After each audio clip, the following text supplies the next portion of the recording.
Hey guys, welcome back to the channel. My name is Ian McNaughton, Big E here. Today I'm going to be talking about the winners and losers of Rugby Sevens at Tokyo 2020. It's been almost a week since the end of the tournament. It was a fantastic week of rugby at the Olympics. I'm here to break down the winners, not just the gold medalists, but I think the actual winners from the tournament, the losers from the tournament. Some of these countries may or may not surprise you. I have mixed in both men's and women's teams in some cases. I will let you guys know if it's a men's and or women's team.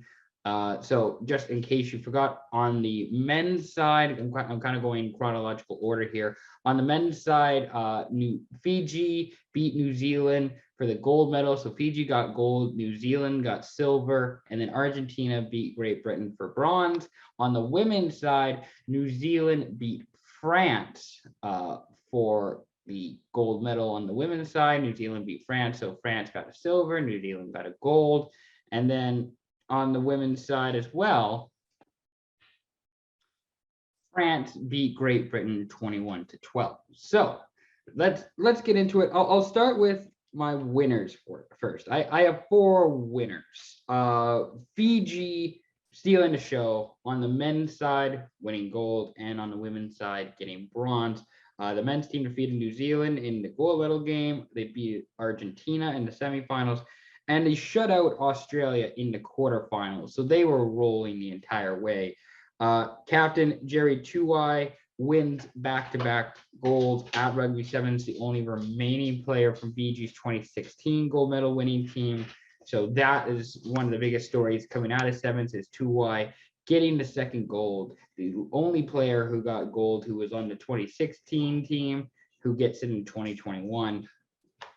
One of three medals ever for Fiji at the Olympics. So they got the gold in the 2016 Rugby Sevens. They got the gold in the 2020 Rugby Sevens on the men's side.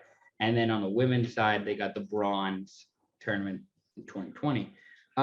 It was a bit of a disappointing start for the women's team.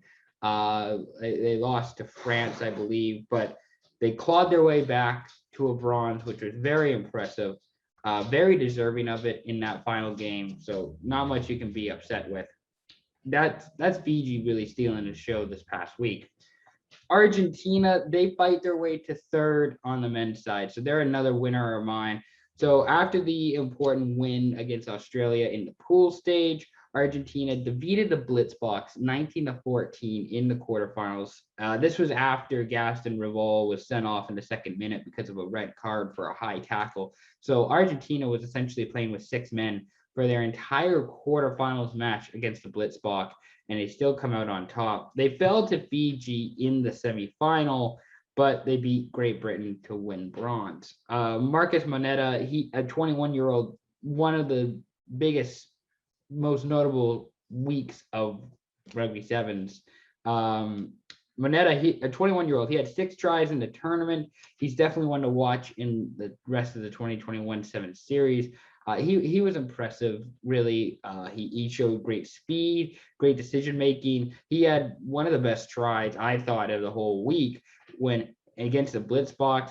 They were down a man. He had the ball. He didn't really have anywhere to go until all of a sudden he just did. He just found the hole in the Blitzboks defense. He just ran around everybody, went straight for a try. Couldn't have asked for more. It was just a perfect week, I guess, for the Argentina men. I mean, I'm sure they would have won a bronze or would have won a gold, but bronze is not a bad consolation prize. So on the women's side, the France's women's team claimed silver. France was on the verge of missing the Olympics altogether until they won the final qualification tournament in Monaco on June 29th and 20th. June 19th and 20th, excuse me. France narrowly defeated Fiji in their first game, but they overwhelmed China in the quarterfinals and Great Britain in the semifinals to play New Zealand in the gold medal game, which New Zealand defeated them in. New Zealand was just too good. They scored 3 of the last 4 tries, and you know, they gave France gets a well-deserved silver for just sneaking in, getting some impressive victories over Fiji, over China. China is another team, by the way, who I should mention as someone who had a good tournament, even if they didn't medal. I thought they had a really impressive performance. I think they finished 7th overall on the women's side.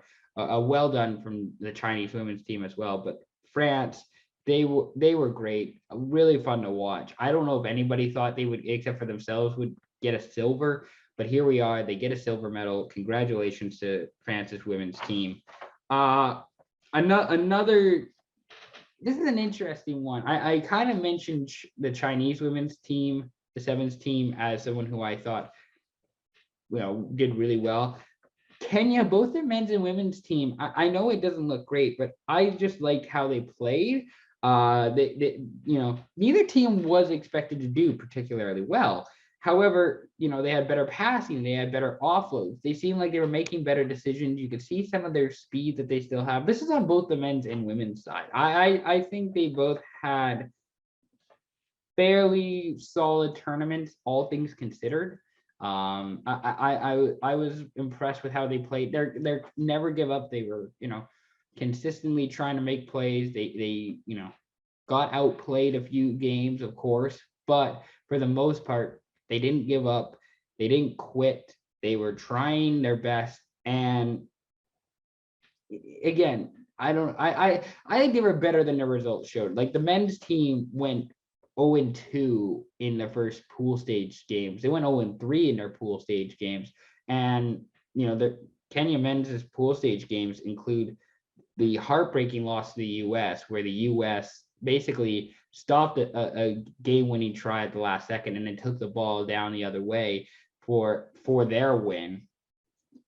They held the blitz box, South Africa, to just 14 points. They only scored 5, but they held the blitz box to 14 points, which is pretty impressive. And then against Ireland, they cut it down to a 1-possession game late, and they couldn't get anything going near the end, but they cut it down to 1 possession. In the women's team, it was a bit more of a challenge, I found. All together, they need to take fewer penalties on both the men's and women's side. That seemed to be hurting them quite a bit, was taking penalties. Have a bit more creativity on offense. Again, passing was good, offloading was good. It didn't really seem to do a whole lot creative wise. Teams could figure out how to play Kenya. They got 69 points in 6 games on the men's side, 50 points in 5 games on the women's side. That's 10 points, a little over 10 points a match. It's not going to help you win many games. Notable Kenyans in the tournament, Janet Okello, she had 3 tries in the tournament. She was fun to watch. Very impressive on the women's side. Collins Njeri, he had 2 tries for Kenya. I thought he had a really good tournament. I thought, he's 34. He doesn't need to be making a name for himself, but I thought he had an impressive tournament, creating plays. Again, gets a couple of tries. Andrew Amonte, he was the captain of Kenya's team, the co-flag bearer at the opening ceremonies for Kenya. He played, we presume to be his either last games or at least his last Olympics games. He's 37 years old. I think he had 1 try in the tournament. He has to get a shout out, a bit of recognition for how he played, because he's the captain. The Kenyans really respected him. And I believe in their final game, they let him run to midfield first, and then they all met him at midfield, which I thought was really cool. So Kenya keeps on improving. They're not great, not going to be great for maybe a little bit, but they're improving. They're getting better. They had some really good invitational kind of tune-up tournaments before the Olympics. I'm not worried. I think Kenya is just improving, and they're going to get better here. All right, now I'm going to be discussing some teams that didn't do well, some losers, but I don't know if anybody's really a loser. I just don't think you didn't have it this week. That's more what I'm going at. Australia struggles in Tokyo. So the women's team lost to Fiji in the quarterfinals. They finished 5th after beating the ROC, the Russian Olympic Committee, and USA. The men's team went 1-2 in pool stage. They got shut out by Fiji in the quarters, lost to the blitz box in the 5th place semi, but they beat Canada for 7th. It was not great on the men's side. Disappointing on the women's side, losing to Fiji, but again, they just didn't have it this weekend. There were just teams that were better than them, which is surprising considering that on the women's side, Australia won gold in 2016, but it's fascinating. The other thing I should mention with Australia, so the men's team are under investigation for a ruckus fueled by excessive drinking. Japan Airlines reportedly complained to the Australian Olympic Committee about the players. This was on the flight from Tokyo to Sydney last Friday.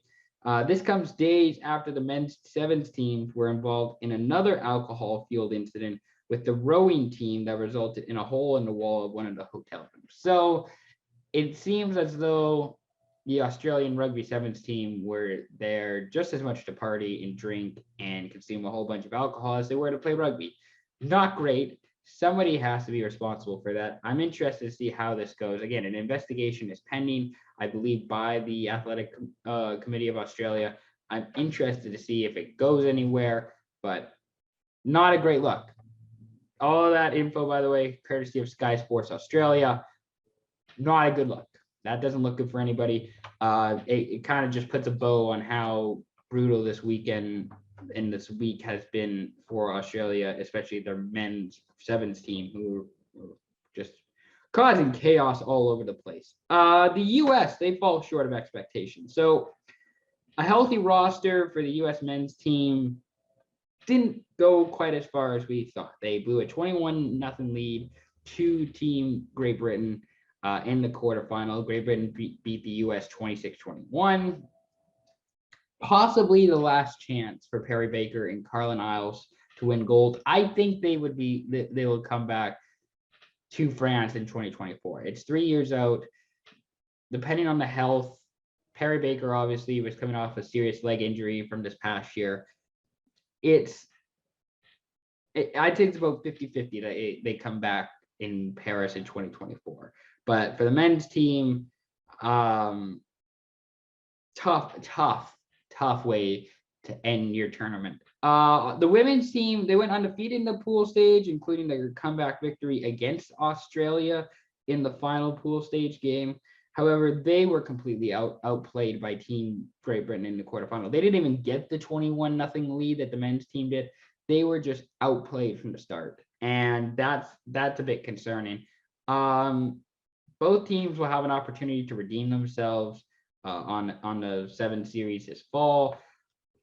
I'll discuss the 7 series coming up later, but man, that I was very excited to see what a full US roster and healthy US roster could do. And for the men's team, didn't go as far as I thought they might. And for the women's team, they didn't go as far as I thought they would. So just missing expectations, falling short of it. Not great. Could be better. Could be worse. We'll see. We'll see how they do in the rest of 2021. Canada comes and goes in Tokyo. So the men's team, Canada is not necessarily a loser by any means. I think from this past week, I actually thought they did quite all right, but it's kind of like the Kenya thing where I think they were better than their standing showed, especially on the women's side. I thought they were better than what their standing showed. So the Canada's men's team surprisingly make the quarterfinals, thanks to Kenya scoring on a last-minute try against Ireland in their final pool stage game. It's a solid 8th place for Canada's men's team. That's about where they should be finishing, is 8. They obviously had nothing going against New Zealand in the quarterfinals game. They had nothing going on, and they probably weren't going to beat anybody in the top 8, but at least they got to that point, which it's fascinating considering in the last event before the world shut down, Canada finished, I believe, 3rd or 4th. I think they got a bronze in the Vancouver Sevens in March 2020. which they were almost on their way to the gold medal against New Zealand before losing to Australia. So they're improving, they're getting better. I think they'll be excited to come back, the men's team to come back to Vancouver and play in front of a big crowd at BC Place. We'll see how that goes. The women's team struggled a bit more. They finished 9th place, blown out by France in the pool stage. Was not a great week. It was an okay week for Canada. They suffered, I think, a couple of injuries. They weren't completely 100% healthy by the end of the tournament. And obviously, the story overshadowing Canada's rugby performance was Jamie Cudmore's tweets during the women's game, including LFG China. Karma is a B word, hashtag survivor, my butt, and decolonize 9th place. Now, for those who don't know,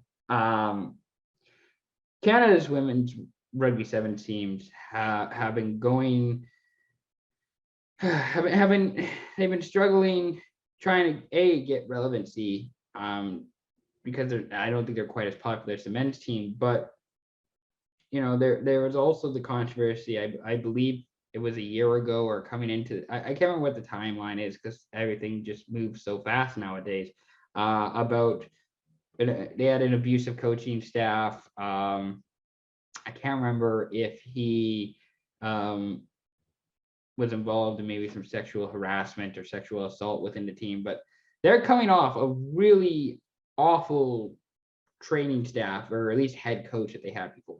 It was a bad regime. It was not healthy. It was not positive. It was not good. It was not good for anybody. And you know, they came into this, the women's team came into this tournament looking to redeem themselves, looking to put up good results. Now, 9th place is not a great result. It's fine. It's not as bad as Jamie Cudmore made it out to be with his tweet. And I don't know. You can't have Jamie Cudmore saying that and being a part of Rugby Canada like he has been. It just doesn't work. It's totally, I think it's totally fair to let him go. I think you have a good reason to let him go by saying that. I don't think he's a racist. I don't think he's anything of that sort. I do think he needs to take a look in the mirror and figure out why he's saying that stuff, because that doesn't, like, none of that stuff he's tweeting or saying doesn't help anybody. It doesn't make anybody feel better. It doesn't improve the situation when you're saying decolonize 9th place for obvious reasons about Canada's history that we've been going through over the last year. Whatever, like, it doesn't help. And you can't be saying this stuff. It's not appropriate. It's not healthy to have that person who's involved in your organization saying this stuff. So you have to let him go. It can't happen. I'm probably not explaining it the best I can either, but for obvious reasons, the Canadians women's team, I think, did really well. All things considered, considering there was the Olympic, COVID, the situation they were under before, traveling to a foreign place with, lockdowns and restrictions and quarantines and all this sort of stuff. And they did well considering all the circumstances that were going against them. And then you have somebody who's very important and a powerful voice inside your organization like Jamie Cudmore. And if he's saying stuff like this, you have to let him go. You have to get rid of him. You can't have it. It's not appropriate. It's just not. I don't think it needs to be explained any further. I think we know what the right thing to do in this sort of stuff is. I clearly, as a white male. I don't need to be the one explaining to everybody how the world works. I think it's quite obvious, but I just wanted to say kudos to the women's team for finishing 9th. Kudos to the men's team for finishing 8th. And I hope this tournament can help push forward and put Rugby Canada in the right direction sevens wise. I'm excited to see how these teams can improve and get better from over here. I don't really care about the tweets. Are obviously, Jamie Cudmore, where he's saying it's not good and you can't have it, but I don't want that to be the focal point of the Olympics for Rugby Canada. I want the team's performance to be the focal point, because they're better than any stupid tweet or message put out there by Jamie Cudmore. They are better than that, and they deserve more credit and more recognition than some stupid tweets. I kind of went on a bit of a tangent there, but I felt like it was important to do so. Japan struggles at home with home field advantage. Japan finishes second to last in the men's tournament and last in the women's tournament. Now, Japan, both the men's and women's teams, weren't expected to finish too high, as they are still a developing sevens nation. They're not anywhere near where their 15th team is as a sevens team. So it's within reason to think that they're going to struggle. I know they wanted to try and get to the quarters and maybe get medals on both sides, but it probably wasn't going to happen, and I'm not totally surprised. The biggest thing, again, I think there's a lot of takeaways they can have from the Olympics. I think they can improve quite a bit. They're still growing.